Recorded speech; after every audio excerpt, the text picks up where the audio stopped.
Islam has some incredibly odd teachings, and I'm putting that mildly. But every once in a while, we come across a command that's so unbelievably absurd on so many levels.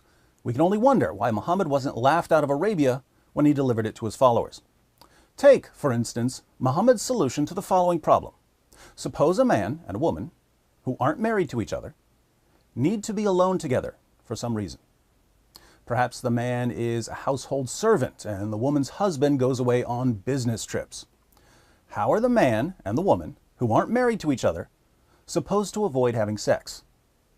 This problem was actually brought to Muhammad, and Allah himself provided the solution.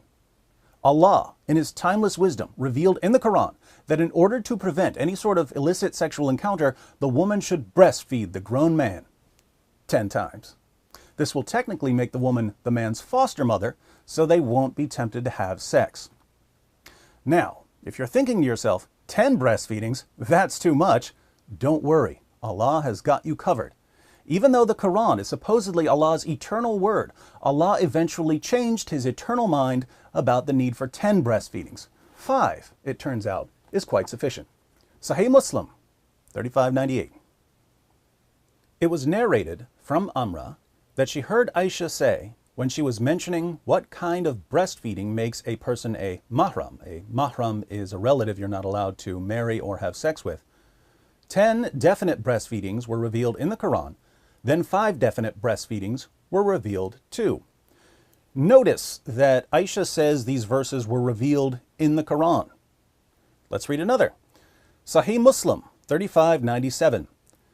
It was narrated that Aisha said, among the things that were revealed of the Quran was that 10 definite breastfeedings make a person a mahram. Then that was abrogated and replaced with 5 definite breastfeedings, and the Messenger of Allah passed away when this was among the things that were recited of the Quran. So Allah revealed 2 Quran verses about breastfeeding adults. One verse requiring 10 breastfeedings, which was later abrogated by a second verse requiring 5 breastfeedings. Aisha specifically says that this was among the things that were recited of the Quran when Muhammad died. But you can read the Quran we have today until your brain falls out, and you won't find either of these verses. So what happened to them? Well, Aisha tells us what happened to the first verse in Sunan ibn Majah, 1944. It was narrated that Aisha said, the verse of stoning and of breastfeeding an adult 10 times was revealed, and the paper was with me under my pillow. When the Messenger of Allah died, we were preoccupied with his death, and a tame sheep came in and ate it. The 7th century version of the dog ate my homework was apparently a sheep ate my Quran verses. That explains the disappearance of the verse requiring 10 breastfeedings, but the other verse commanding 5 breastfeedings isn't in the Quran either. So we can only conclude that both verses on breastfeeding adults were eaten by Aisha's sheep. Now, was this a mere accident, or was there something more sinister afoot? Let's see if we can solve the mystery of the missing verses. The case begins with a woman named Sahla. Sahih Muslim, 3600. It was narrated that Aisha said, Sahla bint Suhail came to the Prophet and said, O Messenger of Allah, I see signs of displeasure on the face of Abu Hudayfa, that was her husband, when Salim, who was his ally, comes in. The Prophet said, breastfeed him. She said, how can I breastfeed him? He is a grown man. The Messenger of Allah smiled and said, I know that he is a grown man. Creepiest smile ever. So Sahla's husband was concerned about this grown man being around his wife, and Muhammad's response was that she needed to put her breasts in the man's mouth repeatedly. Interestingly, Sahla did exactly what Muhammad and Allah commanded. She put her breasts in Salim's mouth so that he could suck on them over and over again. And this calmed her husband down. Why? Because he trusted Muhammad. Well, Muhammad and Allah say that if I just let this man suck on my wife's breast a bunch of times, I don't need to worry about what they do when I'm gone for the weekend. I feel so much better now that her nipples are in this guy's mouth. Anyone else want to hang out with my wife while I'm out of town? Come on over. Breasts for everyone, Allahu Akbar. For a while at least, Muhammad's wives were on board with Allah's views on breastfeeding adults. When Muhammad's wife Hafsa wanted to spend time with a man, she would send the man to her sister to be breastfed. We read in Malik's Muwatta, chapter 30, section 1, number 8. Hafsa, al-Mu'mineen, mother of the believers, sent Asim ibn Abdullah ibn Sa'd to her sister Fatima bint Umar ibn al-Khattab for her to suckle him 10 times so that he could come in to see her. She did it, so he used to come in to see her. Hafsa couldn't breastfeed Asim because she didn't have children, so she had her sister breastfeed him 10 times, which transformed him into Hafsa's foster nephew. Eventually, however, most of Muhammad's wives, including Hafsa, became disgruntled over the practice. After retelling the story about Muhammad ordering Abu Hudayfa's wife to breastfeed a grown man, Malik's Muwatta, chapter 30, section 2, number 12, continues with this. Aisha, al-Mu'mineen, mother of the believers, took that as a precedent for whatever men she wanted to be able to come to see her. She ordered her sister, Kulthum bint Abi Bakr as-Siddiq, and the daughters of her brother to give milk to whichever men she wanted to be able to come in to see her. The rest of the wives of the Prophet refused to let anyone come into them by such nursing. They said, "No, by Allah, we think that what the Messenger of Allah ordered Sahla bint Suhail to do was only by an indulgence concerning the nursing of Salim alone. No, by Allah, no one will come in upon us by such nursing." We find the same thing in Sahih Muslim 3605, where Muhammad's wife, Salama, declares, "The other wives of the Prophet used to refuse to admit anyone on the basis of that breastfeeding of a grown-up. They said to Aisha, 'By Allah, we think that this is a concession which the Messenger of Allah granted only in the case of Salim.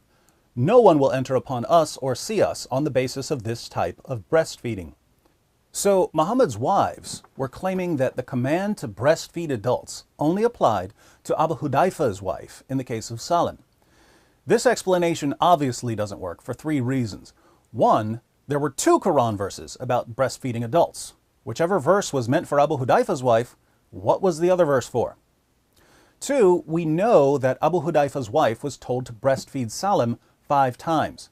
So the situation with Abu Hudayfa arose after the verse requiring 10 breastfeedings had been abrogated. The verse requiring 10 breastfeedings therefore couldn't have been revealed about Abu Hudayfa's wife. 3, as we've seen, Muhammad's wife Hafsa had her sister breastfeed a man 10 times, which means that this was already being practiced before Abu Hudayfa became concerned about his wife and Salim. So there's no way the commands to breastfeed adults only applied in one specific case, and Muhammad's wives knew this. And yet they used their glaringly false interpretation to reject the practice. Apparently Muhammad's wives had more common sense than their husband and their God. They realized how silly it was for grown women to put their bare breasts into the mouths of grown men in an attempt to avoid sexual tension. They understood that it was absolutely ludicrous for Aisha to keep sending men to suck on her sisters' and nieces' breasts whenever she wanted to be alone with the men. And surprise, surprise, the verses commanding this practice, a practice Muhammad's wives found revolting, came up missing after he died. Someone conveniently left the Sheepgate open. There are only 2 real possibilities here. Either Aisha remained faithful in her desire to preserve the Quran, and Muhammad's other wives conspired to send hungry sheep into Aisha's house to rid the world of one of history's most ridiculous teachings. Or, since Aisha had the only written copy of the verses, Muhammad's other wives may have eventually persuaded her to destroy them. I favor the latter explanation. While it's clear that Aisha initially approved of Allah's command to breastfeed adults, she was also very young and under the influence of Muhammad. When Muhammad died, Aisha was 18 years old, and by this time she had presumably learned that if a woman wants to avoid sexual tension, it's a good idea to keep her breasts out of men's mouths. But there's another piece of evidence that supports Aisha's involvement in the Sheepgate conspiracy. The sheep didn't just eat the Quran verses on breastfeeding adults. It also ate the Quran verse on stoning adulteresses. Aisha was once accused of adultery, and if Muhammad hadn't received a special revelation proclaiming her innocence, she could have been stoned to death. The accusation of adultery was one of the reasons she became so careful about having her sister and nieces help her follow the breastfeeding rule. She was trying to protect herself. We don't need Sherlock Holmes to uncover Aisha's fear of the verse of stoning. And her sheep ate the only copy. Coincidence? No. Conspiracy. The verses on breastfeeding an adult, along with the verse of stoning, fell victim to one of history's least common means of malice: death by sheep. For you Muslims who are watching, here are 10 takeaways. First, Muhammad's wives knew more about human nature than Allah did. So Muhammad's wives were greater in knowledge than Allah. Second, in the Quran, Surah 15, verse 9, Allah promises to protect the Quran from corruption. And yet Muhammad's wives were able to destroy verses of the Quran. So Muhammad's wives were greater in power than Allah. So was the sheep. Your God couldn't protect the Quran from a sheep. Third, Muhammad's wives had the courage to remove this awful teaching from the Quran. So they were greater in goodness than Allah. Question: if Muhammad's wives were greater in knowledge, power, and goodness than Allah, why are you worshiping Allah? Fourth, if Muhammad's wives were willing to deliberately destroy verses of the Quran, it seems that they may have recognized that they were married to a false prophet. Unfortunately for them, since the penalty for leaving Islam is death, they had to keep quiet about their apostasy. Fifth, many Muslims today don't believe in the doctrine of abrogation, the doctrine that some Quran verses abrogate or cancel other Quran verses. And yet your most trusted sources are filled with examples of Quran verses abrogating other Quran verses. Why do modern Muslim beliefs so frequently contradict orthodox Islamic doctrine? Sixth, you believe that the Quran is an eternal tablet in heaven. But notice that this eternal tablet is incoherent. One verse of the eternal Quran says that 10 breastfeedings are required to make a man a mahram. Another verse of the eternal Quran says that 5 breastfeedings are required to make a man a mahram. The Quran is eternally incoherent. Seventh, the Quran you read today is different from the eternal Quran. Which one's better? Eighth, your Muslim leaders tell you that the Quran has been perfectly preserved, even though they've read the same sources I keep quoting to you.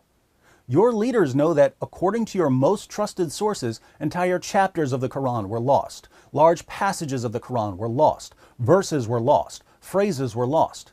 And yet they tell you that the Quran has been perfectly preserved right down to the letter from the time it was revealed to Muhammad.